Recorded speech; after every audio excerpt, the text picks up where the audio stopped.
There's the handshake, and they are ready to begin. Welcome, X-Wing players. We are bringing you our local X-Wing tournament, recorded 23 July 2016 from GameSwap and Mason. My name is Phil. I'm joined by my co-host. My name is Jake, and we will be spectating the semifinal round for the first Bling Wave tournament. As Jake said, this is the semifinal round featuring a guest you've already seen on the stream. Mike Jones is on the left. Jake, why don't you go ahead and run into his list and see what we got here. Mike Jones is running sort of a variant of a Rebel Aces list. I'd call it Rebel Ace Hunters. He's got Miranda Doni with twin laser turret and long-range scanners and some homing missiles.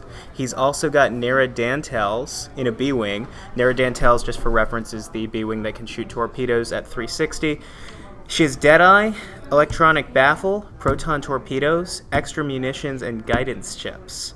I like the list on her too. Oh yeah, that torpedo is going to come out, and it's going to be brutal. So getting out an early start in this game, you can already tell the Rebels are turning in very early. I love this asteroid and obstacle placement here as we get to Jacob Rathman's list in just a minute. Mike has really been playing this Rebel list well pretty much all day. Yes, he's been doing some fantastic maneuvers. Just if you're curious who's in that T-65 X-Wing, it is Biggs Darklighter with R4D. Danklighter, as the the scrolling text likes to say. It also looks like that's how he wrote it in on his sheet. He also has R4D6 and integrated Astromech. If you're not familiar with R4D6, that's the Astromech that will mitigate down to 2 hits if you take more than 4 hits at once. So if you take 4 hits, you can take stress to mitigate that down to 2. Yeah. I mean, and this is such a tight formation that he's playing too, because Jacob's really going to have a choice as we get into his list now. He's actually playing Dengaroo, which is a huge resurgence with the new Jumpmaster 5000s again. If you guys are familiar with any of you guys from the Rook Squad, you know, Jeff Burling, one of the best players in Ohio, Ben Franz, and all those guys, these guys have pretty much designed and tested and mitigated everything in this list. And it's so aggressive and so powerful that it's pretty much taken the meta by swarm, at least in our area. I can't tell anything else. I haven't really watched a bunch of other videos, but Jacob's running a little bit of a different variation than we have been playing so far. He's got Dengar, of course, with the Punishing One title, countermeasures, which is fantastic, plasma torpedoes, Lone Wolf, Inertial Dampeners, Overclocked R4, and Zuckuss. We'll get into those upgrades in just a minute. I also just want to point out here some fantastic maneuvers that are going on in the opening with this Dengar list. That's really the power of the Jumpmasters in the opening few turns, is they can use that barrel roll to get themselves around those obstacles in just the most advantageous way. Absolutely. And aside from this angle of direction early on in this game, I don't think Dengar would really mind running into that debris field there. Obviously, you don't want to, and you're going to be throwing stress at your ship with Zuckuss, but you want to maximize your action economy as early as you can. Also worth noting here that the Dengaroo player here, Jacob Rathman, is the one who placed all the debris. So those were his obstacles of choice, and the Rebel player placed all of the asteroids. So as that would imply, the Dengaroo list doesn't care as much about actions. And you can go into why when you look at Manaroo's kit out. Yep, and Manaroo's got engine upgrade, push to limit, R5P8 or the pain bot, and feedback array, as well as Gonk. So some of the new things that I've seen on Manaroo is definitely Gonk. I saw a Tel Travera player early on in the day. You guys will recognize him as Tommy Adams. He's also a very good player in the they came up from Louisville, Kentucky, and they're local down there. And you've seen him in a previous round. I think that was round 2, our first round that we streamed. But Gonk is hit or miss for a lot of people, and some people can just get it off really, really well. But the synergy with Jacob's list is so powerful and efficient. Manaroo, at the start of the combat phase, she'll pass all focus, evade, and target lock tokens over to Dengar. And that being said, since Dengar has Zuckuss, he doesn't really care about taking actions. And Manaroo basically is going to want to fly around the edges of the board and provide that action economy for Dengar. Another interesting thing about Dengar in this list is that instead of the pain bot, like is on Manaroo and what is you normally see on Dengar, he has Overclocked R4. So Manaroo is the one taking all the actions in this list. He gives the focus tokens over to Dengar at the beginning of the turn, and then Dengar can continuously use that focus by taking a gazillion stress between Zuckuss and Overclocked R4.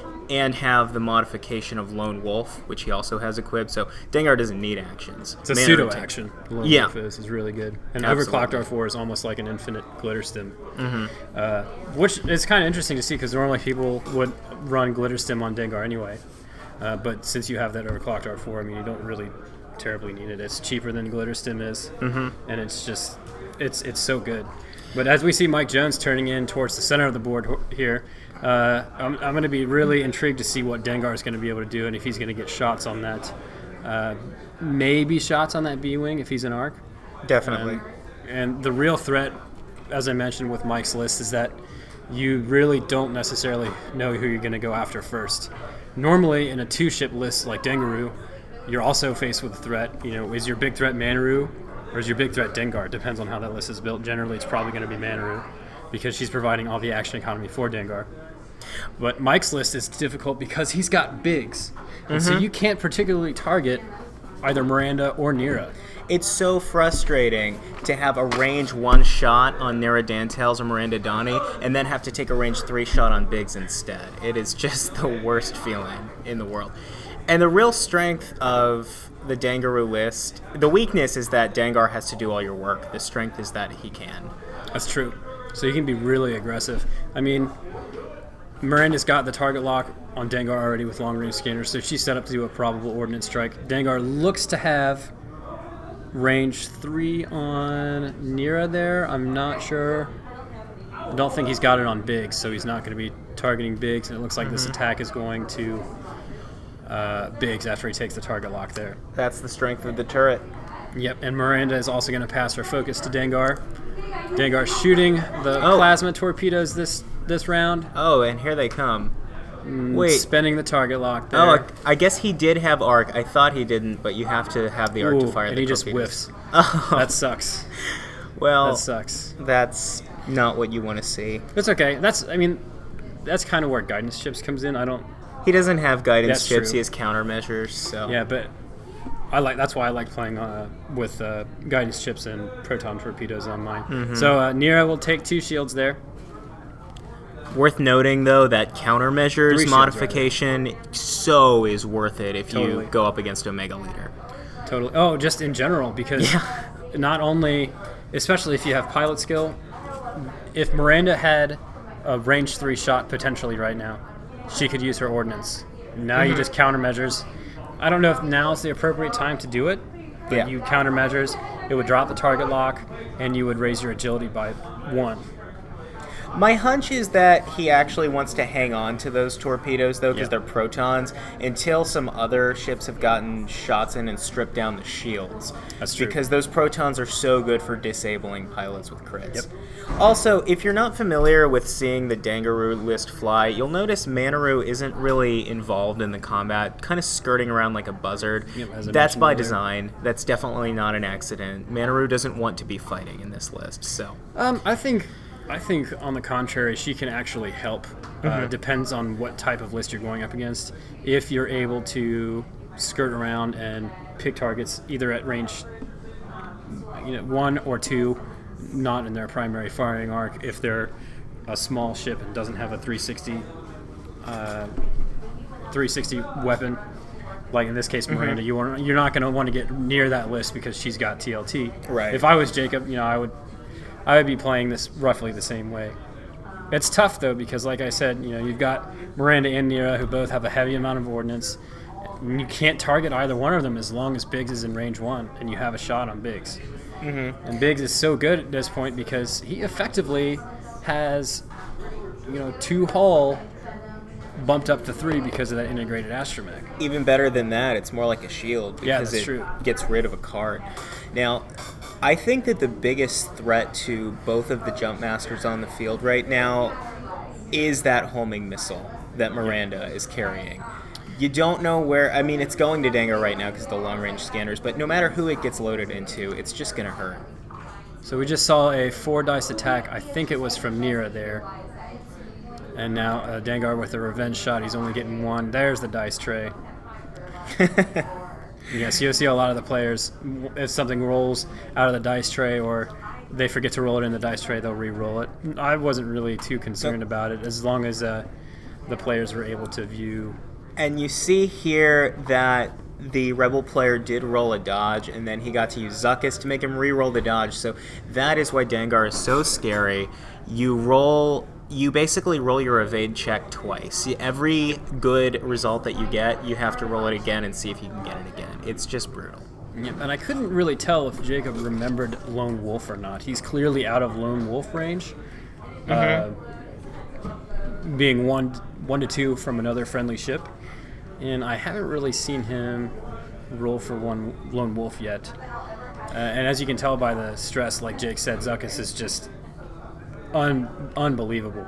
So you know how you got that Soontir fall? Well, you're going to roll 5 dice with, or 4 or 5 dice depending on its primary, secondary. You know, with stealth device, auto thrusters don't care.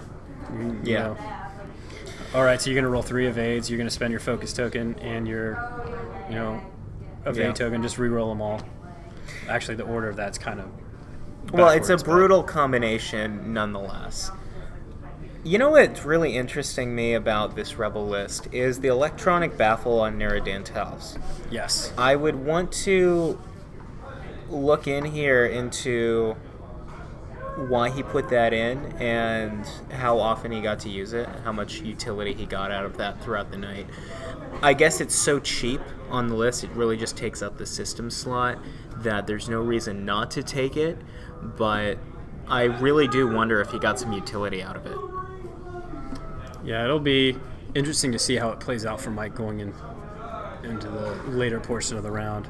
I'm not sure how many times he actually got it off earlier on in his play, but it's kind of just like might just be a reassurance in case he gets stress that he wants to get rid of. I mean, you could also look at it like Nera Dantels having really used up what she has to offer when she fires those 2 torpedoes. So the electronic baffle taking out some of your health to do extra actions and maybe get some more damage out is, maybe a pretty good idea. We might see more of that. That's true. That's true. You never know. I'll have to wait and see. But as a cheap system slot upgrade, it's marginally effective. Definitely. Definitely. As Jay mentioned earlier, it is the Bling Wave. What does that mean for all you players unfamiliar to our local gaming area? Well, every month during our local tournament, we will be giving away a golden X-Wing ship as a prize for winning. Exactly. It's a trophy, really. So this time it was an X-Wing because that's the seminal ship of the X-Wing miniatures game. But next time it might be a K-Wing, or it might be a B-Wing, or a TIE Punisher, or something like that. Basically, when you come in to play these tournaments, you have a chance of winning a golden ship, or a trophy, however really you want to look at it. And you can field that if you want in future tournaments, just to let everyone know that you won this tournament, and you're going to win the next one in style. Exactly. I think it's a fantastic idea, too. So, as they place their maneuver dials again, Miranda is just going to continue doing a 1 forward, clearing her stress, taking her actions, and passing them on to Dengar at the start of the combat phase. Absolutely. Now, it'll be interesting to see what she does as her second action here. I can't tell where his Gonk card is on Miranda. It looks like it's right underneath the text scroll, which is okay, so I think he's just been gonking the entire time with the second action there. So what you normally see in the Dengaroo list is Manaroo equipped with Recon Specialist, and the action she's always going to take is that double focus because Dengar wants to have more than one focus because he's going to attack and defend and attack and defend again. What we see here instead is Gonk on Manaroo, and the reason that works in this variant of the list is that Dengar has Overclocked R4. So what you're going to see is that Dengar has a focus that Manaroo passed over, a single focus, but it basically is infinite focus tokens because, again, Dengar doesn't care about stress, and he just reclaims the focus every time he uses it. Only when he spends it, right, exactly. Right. As we see the Rebel Squadron turn in here, very good positioning from Mike, and Dengar goes a little fast. A little fast, which is okay. I think you probably are better off doing that because it puts you outside of range for the ordnance strikes. However, Miranda still has a good chance to roll. I think Miranda's still got range too. That's what I would call it right now, just looking at it. I mean, so you're not going to get hit with the Proton Torpedo, but you might get hit with that homing missile, and you have to shoot bigs, not the other targets. So this is a scary place for Dengar to be. True. That's true, and he's popping countermeasures here. So he's Yes, getting rid of the, yes, he is. Getting rid of the target lock for Miranda, and he actually did roll a crit going over that debris field, so he lost the shield a couple seconds ago. As he rolls, forgets to roll in the dice tray, but big roll. Here we have hit crit from Dengar after spending the focus there. He's just going to take an additional stress from Overclocked R4 and basically just keeps his focus. And that was, of course, a shot on Big's Darklighter. That is the only legal attack that he can make. Yep. But it is a brutal one. Mike gonna spend the focus for Biggs? Let's see here. Well, the thing is, he doesn't have to. He can just use R4D6 and then mitigate those 4 damage down to 2. Let's see if he does that. That's true. That's true. I don't think he will. Yeah, you want to use that focus on offense. And he's trying to decide now currently. So we had a few issues with audio during the stream, which is okay because it's the first time we've been streaming. So we're going to have stuff like that, try to mitigate as much as possible. As we see, Biggs discard his integrated Astromech there, taking the damage, keeping the focus token. Oh, okay. And he also takes the stress. Did he get to use the Astromech before he discarded it? I think the answer would be no, because that's a lot of damage that he just took. So, and he showed us, I think it was a direct hit that he flashed in front of the screen, so that is the good time to use that integrated Astromech. So let's see, he's going to be shooting with Miranda here, it looks like. 4 dice at range 1. I mean, it's still really good. Miranda's ability just to be able to drop a shield and increase her attack value, especially with a secondary weapon attack, it's so threatening. Dengar has already lost all of his shields and one of his hull. So if this were a timed match, and it's not because this is it is time. It is time. Oh, this is time. Okay. For 75 minutes. So it's worth noting, if you're into that kind of thing, point counting, that Dengar is now at half health, so he's worth half points. So I don't think that that's how this match is going to end, but we do see some serious damage laid into Dengar in round 1 of Joust. Yeah, he's going to have a ton of shots. I mean, that's just from Miranda alone, and he's already got damage on his hull. But I will say that against the Jumpmasters, it's really not over until it's over. If you've played with those ships and you've played against those ships before, you can see how they tend to turn it around. That's true. I mean, if Dengar can withstand this round of combat, I think he's got a very good chance. It depends on how far, or how close rather, he can stay, as it looks like Nera is rolling. Yep, Nera's rolling 4 dice, and that is hit, crit with 3 evades from Dengar. Okay, so he is going to take a crit to the hull. Oh, and it's a direct hit, It's too. a direct, ouch. If Dengar can stay on the board for the rest of this turn, though, I will point out that pretty much all those Rebel ships are probably going to bomb. Yes, very, very more than likely. So, but, I mean, he's already got 1, 2, 3 damage on his hull with Biggs still to fire on him. Oh, no. So it depends. I mean, he's getting his lone wolf rolls in now. And Dengar is pulling off the revenge shot, it looks like. Okay. And so the revenge shot gets around having to fire at Biggs because the only legal target is the person who shot him. Yep. So is he taking that on Nera? Yes, that is going on Nera right now. All right. Yeah, that's going on Nera right now. Okay, so that's just 4 damage laid into Nera. Straight to Nera. Yeah. Took a shield off and 3 damage. And is there Nera goes gone? Nera. Yeah. Just that revenge shot is really good.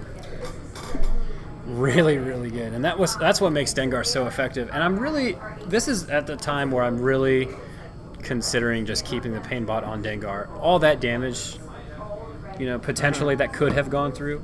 But again, I don't like to debate semantics. So he's just not getting use out of the pain bot right now because Manaroo's all the way off to the Jacob's side of the board. Right. Now, I will say, though, that... As Biggs just finishes off Dengar there, that's huge. 4 dice, 4 hits on that attack, and Dengar just whiffs on the evades there. Ouch. So, now we have a situation of a full health Manaroo, and this is not your typical Manaroo. This is kind of a combat-ready Manaroo, and Manaroo has to take down an X-Wing and a K-Wing, and the K-Wing is Miranda Doni. Can she do it? Maybe. I think it's going to be tough. I mean, she's got TLT. She doesn't have C-3PO, but she still has the unspent homing missile. Okay. And that's also huge because she's going to end up rolling 5 attack dice, depending on the shield status. And then she's got the regeneration with TLT, and she doesn't care. I mean, so she gets hit by Painbot once, and then she's got Biggs to clean it up. Right. So, well, and I think that's where we see the strength of Ordnance in general is against these 2 or 3 ship lists, because that Ordnance is really, really good at taking down a single target. Especially when you have extra munitions. Exactly. So Mike Jones was very effective in getting at least 1 torpedo strike off. Took Dengar down to low shields very early in the game. And as we see Manaroo finally turning in, getting rid of his stress, gonking for her action, and adding an additional stress to push the limit. Okay. I suspect that they're going to turn in here a little bit farther to the right. Biggs is going straight forward, so he's going to keep his stress. Okay. Let's see what he rolls for on this damage. Get that crit on Biggs? Nope. Nothing there. Not like in the movies. Yep. Miranda's also keeping very close positioning, self-explanatory, because Biggs is excruciatingly good in this list. Something I want to point out from a fluff standpoint, you may not be able to see it in this video, but if you look at that T-65, it's actually quite a bit banged up. It's missing a wing, and I asked him about it, and he says, well, yeah, it's Biggs. I dropped it, and it broke, and I said, I guess that's Biggs now. Yep, that's true. So we see some fluff in this list, too, some really nice story fluff. So Manaroo is definitely putting the pressure on, Miranda is putting the pressure on Manaroo right now. I'm not sure if they're going to have range. Oh, are they? I can't tell from Mike's arm right now. It looks like not quite. Yeah. So either way, she was still able to get the target lock. So long range scanners. I'm not terribly convinced that it's better over guidance ships. In this case, I think it is, because she can just it's almost like fire and forget. Long range scanners at the beginning of the game. Focus on one target, which is perfectly executed. He just killed Dengar. Right. And then... Well, and that's why at the beginning of this video, I really did call this list Rebel Ace Hunters.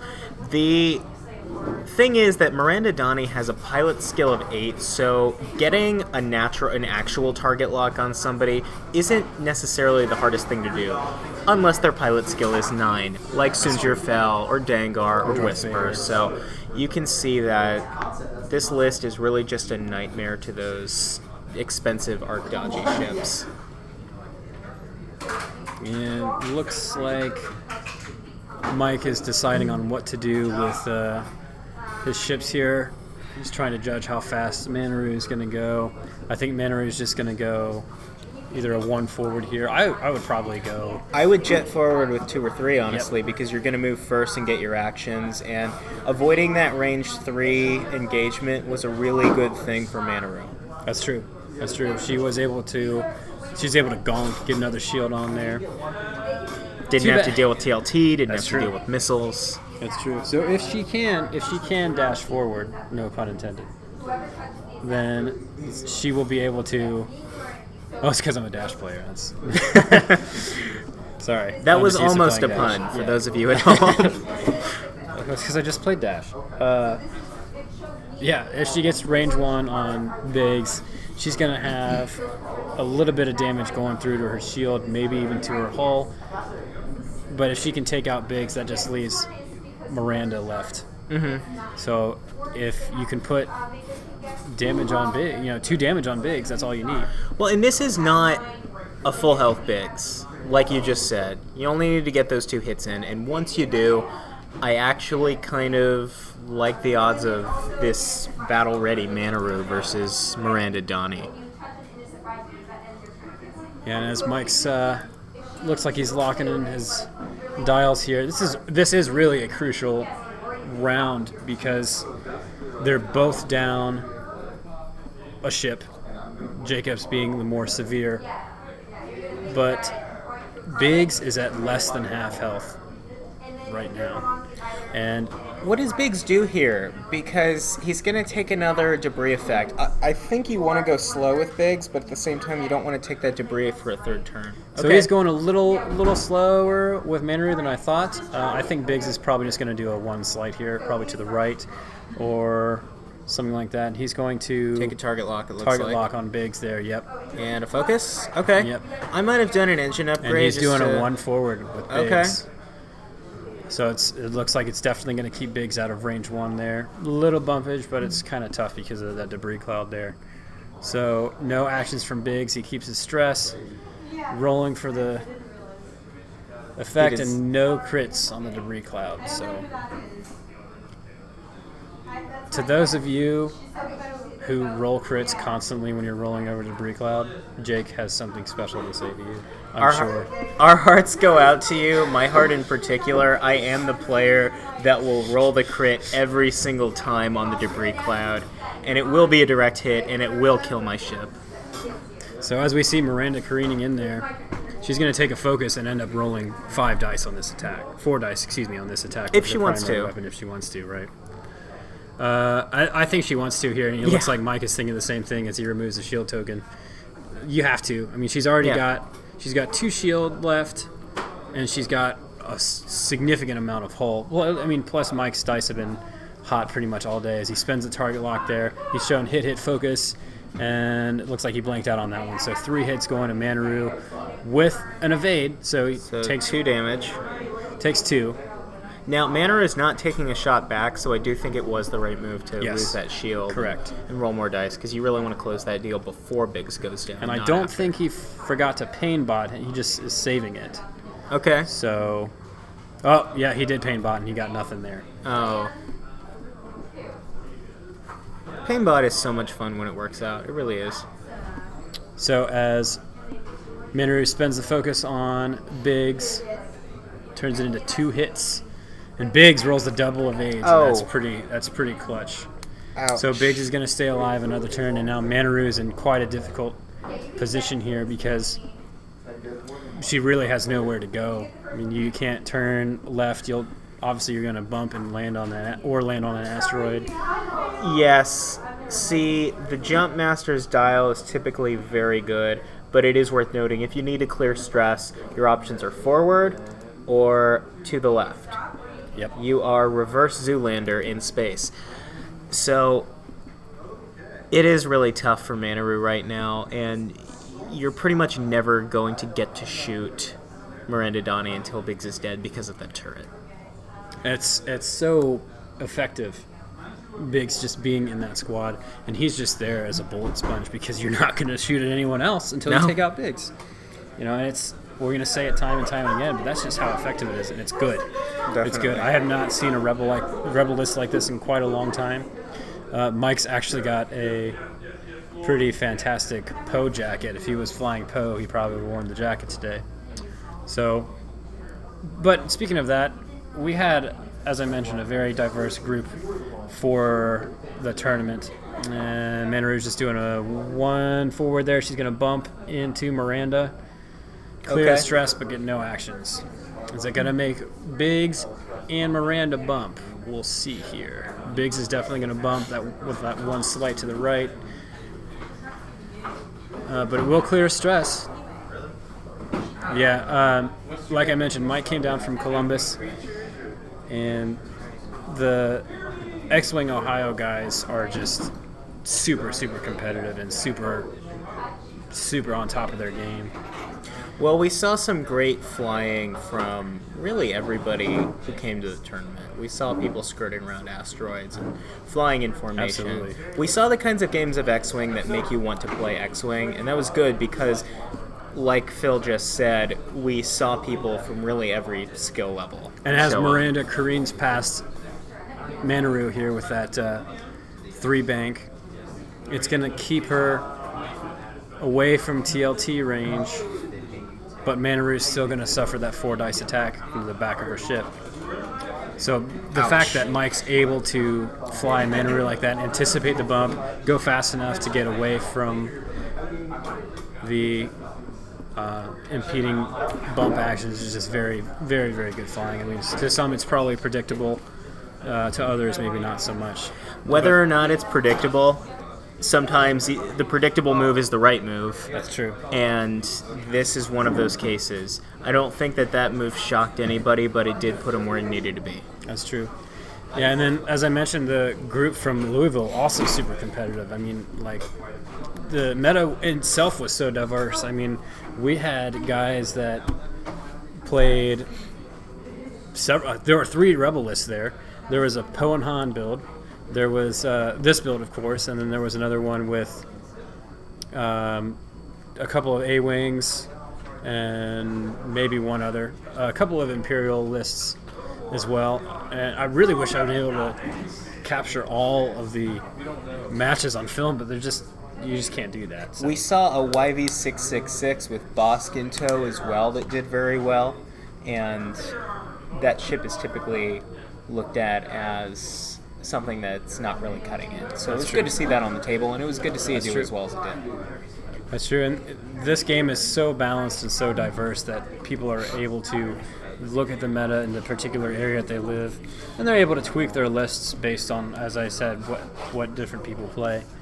When you go to the big regional events, then you're going to see your more cut and dry Imperial lists, your cut and dry scum lists, and even some beefy, bulky Rebel lists like your Dash and Lothal Rebel, etc., or your 5 A-Wing Swarm. So here we see Manaroo skirting around that asteroid, getting out of range of... Not out of range, but at range 3 of Miranda. And so as Biggs moves here, it looks like Mike's speeding away with him. It's going to keep Biggs out of range 1 from Manaroo, which is good for Biggs because not only is that shot going to be obstructed, it is at range 2, so Biggs is going to be rolling an additional dice. Even though there's no shots, that's just a little bit more in terms of mitigating damage. I'm going to be curious to see if Manaroo is in range to get a shot off. It looks questionable, but I'd say yes at range 3. It'll be good. Sorry, Miranda, if I said Nera. Oh, it's funny. As I was just talking about the diversity of the meta, I just got a comment on one of our earlier round videos on YouTube. No Palp Aces or Jumpmasters. Jolly good. Hey, by I Squelch love the 133. Jumpmasters. That's pretty funny. Well, it's good. I mean, I think, from playing competitive games like Yu-Gi-Oh! Magic, people kind of get tired of seeing the same things over and over and over again. Yeah, you're going to play with what's good, but people want to watch what's not being played.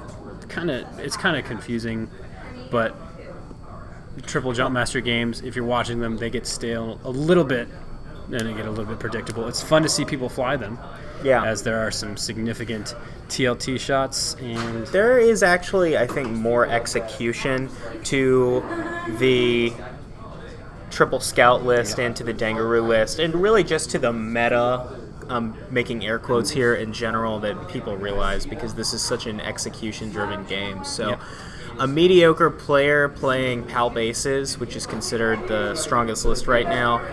Definitely. Yes. Versus a really good player who's just playing some fluff list that he came up with the other night. You know, the better player really is going to win. 9 times out of 10, I would say that's pretty correct. Sometimes the dice have other ideas, and sometimes you get a bad matchup. Speaking of dice, after that round of combat, Manaroo did take a damage Oh yeah. Not that round, but she did get Gonk. Excuse me. She did get Gonk off. She was not able to damage Biggs.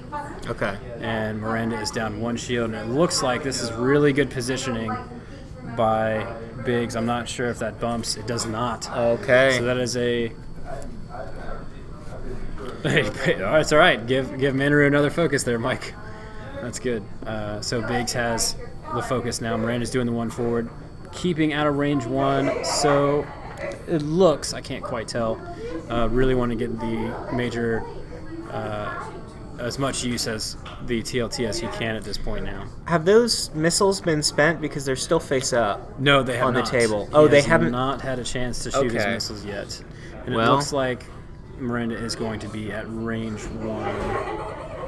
Ooh, I don't know. really If you measure close. from arc, I think that he might be at range 2 or really 3. close.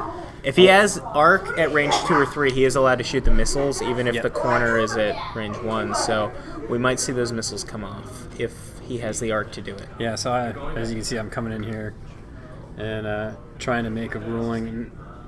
He's finally got a range 1 template to use here. Gonna mark Biggs. And it was, I remember making this measurement too. It was so close that I felt like I was going to bump the ship, and it just slid right through.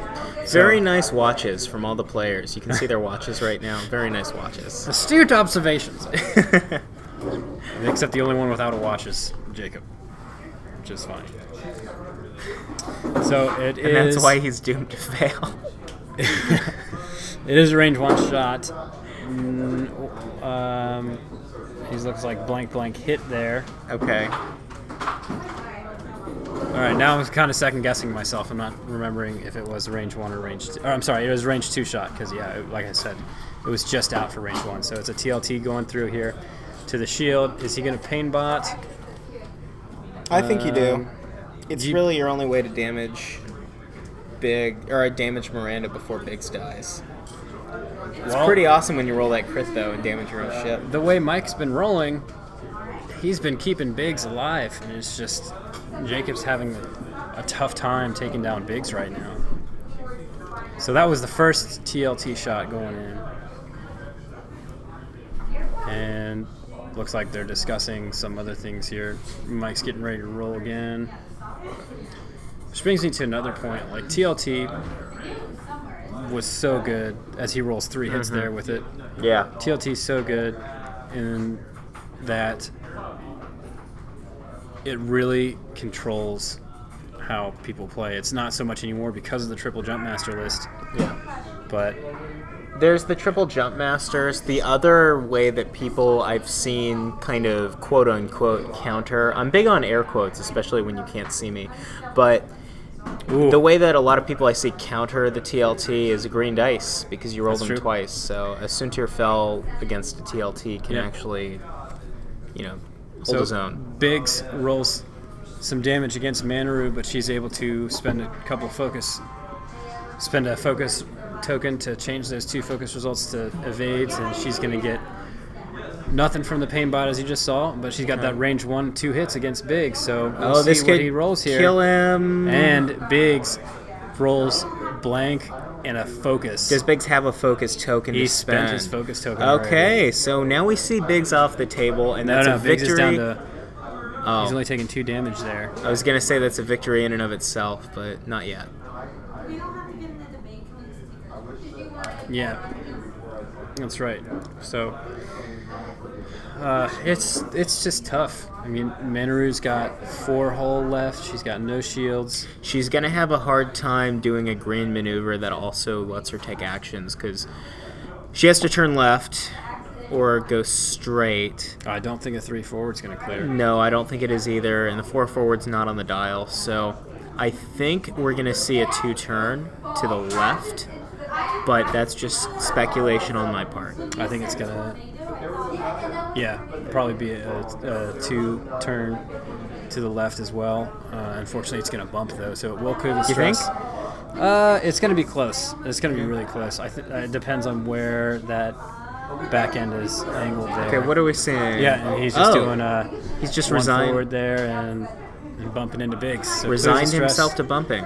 No actions. Where's Biggs going? Is he doing a K-turn? Yes, he is. Very nice maneuver there.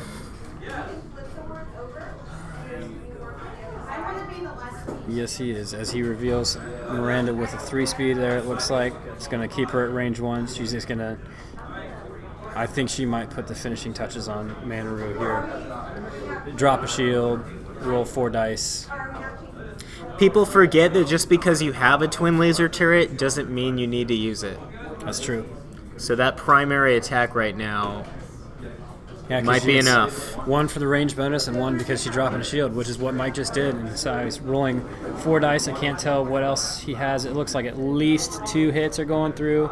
Oh, and that tears it. Jacob concedes at that point. He just could not get things done on the defensive rolls there. So we definitely thank you for watching the semifinal round of our local tournament. Be sure to tune in shortly for the finals. We'll have that up in just a moment, guys. Absolutely. Be sure to subscribe and leave a question with what you guys think, or any comments regarding the overlays of the channel and everything else or what have you.